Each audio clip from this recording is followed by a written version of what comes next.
As the pressure built and the silence closed in, I felt the metal groan around me, every second stretching into eternity. In that crushing darkness, I realized we were no longer explorers. We were trapped ghosts sinking into the unknown.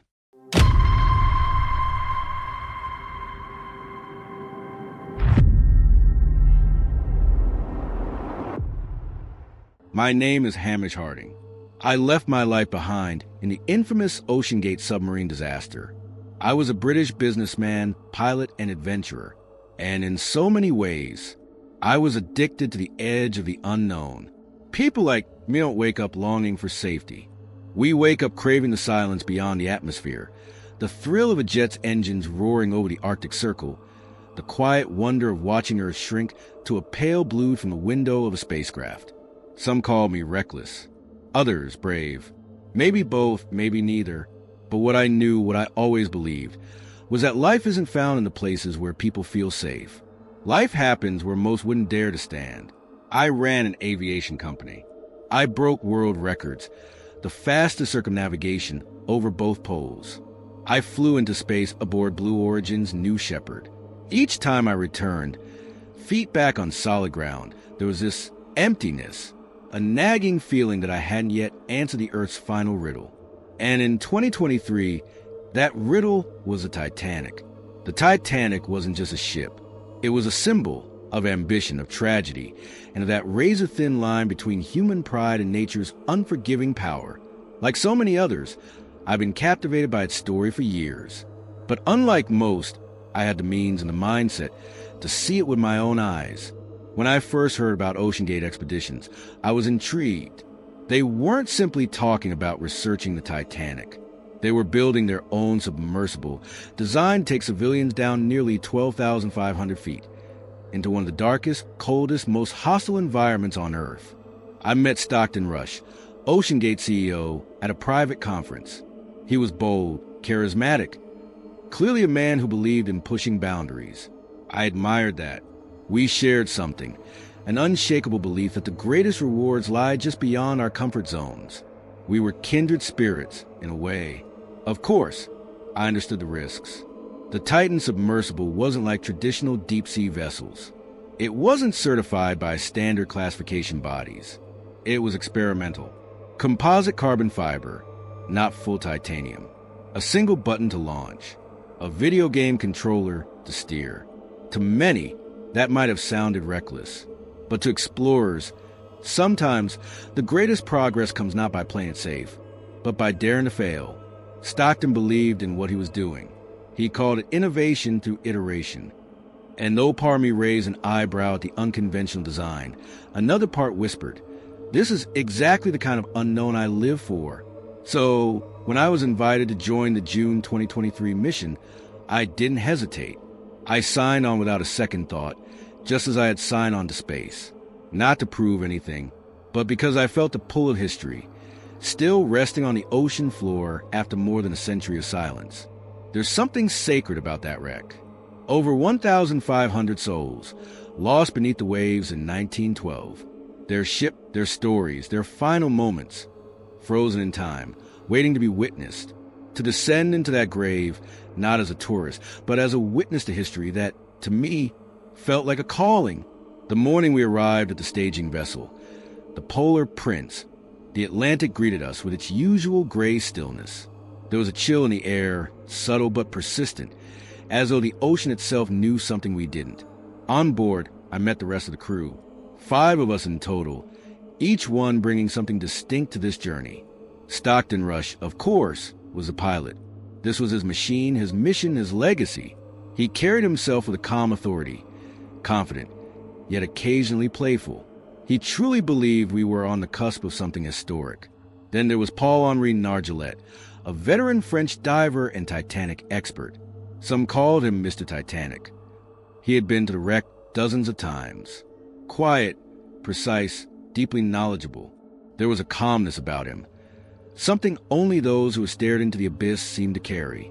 Shatzada Dahlwood and his son, Suleiman, were our fellow passengers. A billionaire philanthropist and his bright, curious teenage son. I could see it in Suleiman's eyes. The excitement, the hunger for discovery. It was the same fire I had at his age. We were strangers, yes, but there was an immediate camaraderie. We shared something rare, a willingness to go where others wouldn't. The sub itself, Titan, looked small compared to the vastness of the ship around it.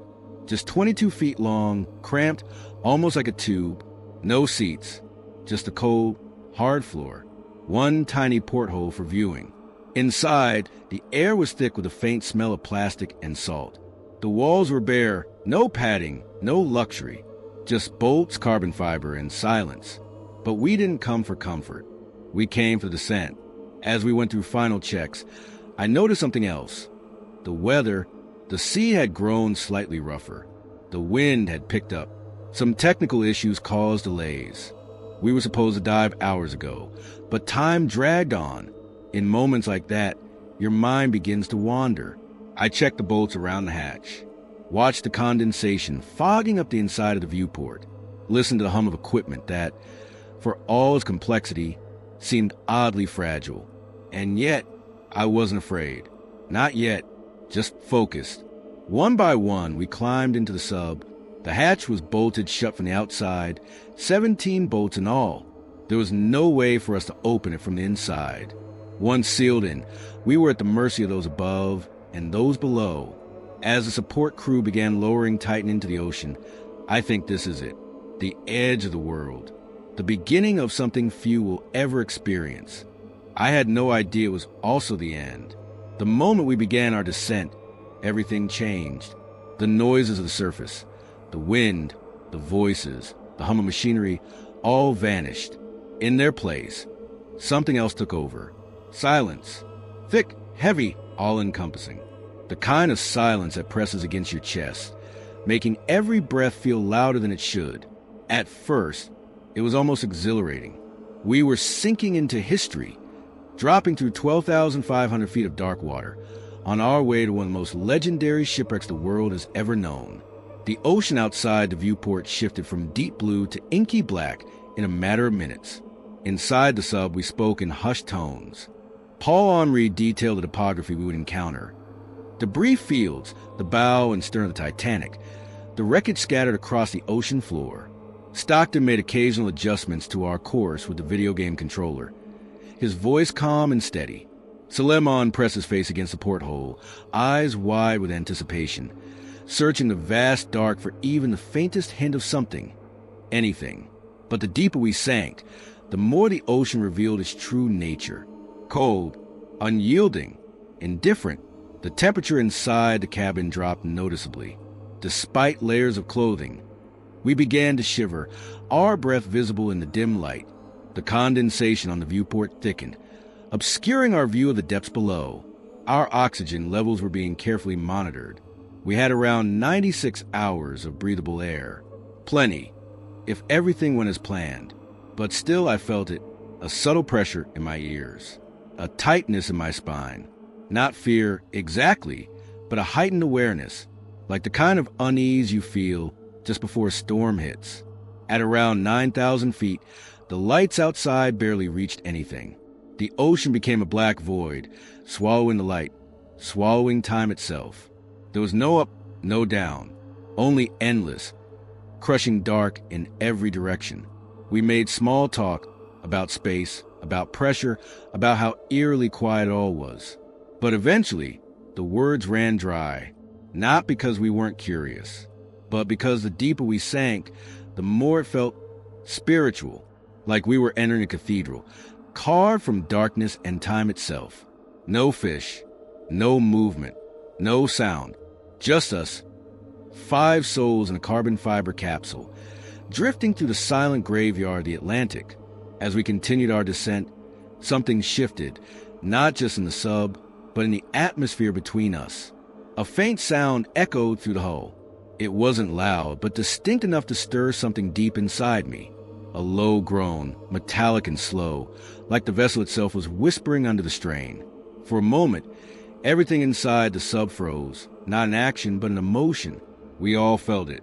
A subtle change in the rhythm of the dive, like a breath held too long. The walls seemed tighter. The air felt heavier, colder. At that depth, over 10,000 feet beneath the surface. The pressure outside was unimaginable, more than 6,000 pounds per square inch, enough to crush a steel sphere in seconds. The hum of machinery continued, but now it felt distant, like the sound belonged to another world. The screens flickered faintly. Lights dimmed and brightened again, almost imperceptibly. Maybe it was nothing. Maybe it was everything. And then there was a silence, not peaceful, but weighty, an oppressive quiet that pushed against the mind as much as the body. We had crossed into a place where nature held absolute power, where human technology was but a fragile visitor. Looking around, no one said anything. There was a stillness in the others, focused perhaps or lost in thought. I couldn't tell. The closeness of the cabin made everything intimate, yet strangely isolating. Even though we were less than a meter apart, each of us seemed to occupy our own private world of thought, uncertainty, and awe. The deeper we went, the more I realized we weren't just sinking into the sea. We were drifting away from the world of men, away from the sun, the wind, the sky. Every foot down felt like a foot further into the unknown. And in that unknown, we were all starting to understand one thing. We had passed the point of no return. We were less than 1,500 feet from the Titanic now. Almost there, and yet something felt wrong. It's hard to put into words. A stillness too perfect, a silence too deep, a tension in the air, like the ocean itself was holding its breath. We were supposed to have reached the Titanic by now, but instead we hovered in darkness. The sonar had stopped responding. The navigation system flickered, then blinked out entirely. We weren't moving forward. We weren't moving at all. At first, no one said a word. Stockton calmly restarted the system, his fingers moving with practiced ease. The controller still worked, but there was no feedback. The external cameras, black. No picture, no sound, just us sealed inside that carbon fiber capsule, suspended in nothingness. Not long after we passed the 12,000-foot mark, something subtle but undeniable shifted. A system flickered. A command interface failed to respond. One of the lights above us dimmed slightly, then brightened again. At first, it seemed like nothing, a glitch, perhaps. These things happened in complex machines. But as the minutes passed, the silence inside the cabin began to thicken. The pilot's movements became more deliberate, more repetitive. Fingers tapped the same sequence more than once, an attempt to reset something, to prompt a reaction from an unresponsive control. But nothing changed, nothing moved, and still we continued downward, just a few hundred feet above the resting place of the Titanic, and yet it felt impossibly far. The closeness of the goal only made its distance feel more surreal. The ship we had come to see was somewhere below us, preserved in darkness and silence for over a century. But now, it felt like we were the ones drifting into legend. The quiet, once inspiring, began to turn. What had earlier felt sacred now felt suffocating. It pressed against the walls, against our bodies, against our thoughts. There were no alarms, no urgent noises, just a growing sense that we were no longer entirely in control. That's when I realized the descent wasn't just physical. It was emotional, psychological, spiritual, and the deeper we went, the smaller we felt, like echoes fading into the void. No one spoke for what felt like an eternity. I could hear my own breath, slow, but ever so slightly faster than it should have been. The oxygen scrubbers hummed in the background, their mechanical rhythm a cold reminder of how far we were from safety. Then came the sound.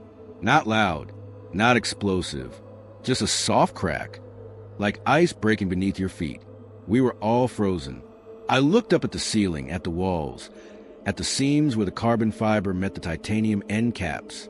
I couldn't see anything, but I could feel it, a pressure, a weight that no machine was ever meant to withstand. I thought about my own family, my wife, my boys. Would they know what happened? Would anyone? A red warning light blinked on the console, a slow, pulsing flash.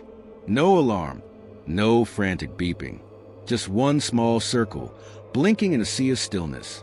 And then, nothing, no noise, no message, just the ocean pressing against us from every side, a crushing weight that seemed to pull us deeper into its maw. The Titan was no longer in control. We had slipped fully into the deep, into silence, into oblivion. I wish I could tell you what happened next, but the truth is, I didn't feel anything. No pain, no explosion, just darkness. Engineers would later say the implosion was instantaneous. Under pressure more than 6,000 pounds per square inch, the carbon fiber hull collapsed in less than 20 milliseconds, faster than a human brain can process fear. One moment, we were suspended in silence. The next, we were gone. No cries, no alarms, no final messages. Only the ocean remained, cold, vast, eternal. Some say that's a mercy, that if you have to go, this is the cleanest way. Instant, absolute. But as I fade into memory, I want to leave something behind. Not just a tragedy, not just a mystery, but the truth. We came chasing wonder. Not fame, not money, but that ancient human hunger to touch the untouchable, to see what lies beneath, to find meaning in the silence. I was a man of adventure.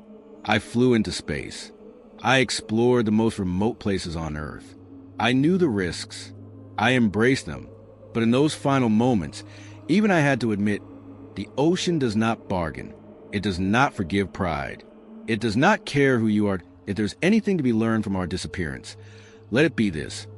Curiosity is beautiful, but it must be tempered with humility.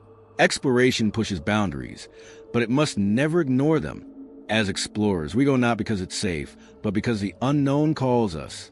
But sometimes the unknown answers back, and when it does, it speaks in silence. So now I drift, not in panic, but in peace. Somewhere near the wreck of the Titanic, I became part of the deep, a quiet reminder that even the boldest journeys must one day come to rest.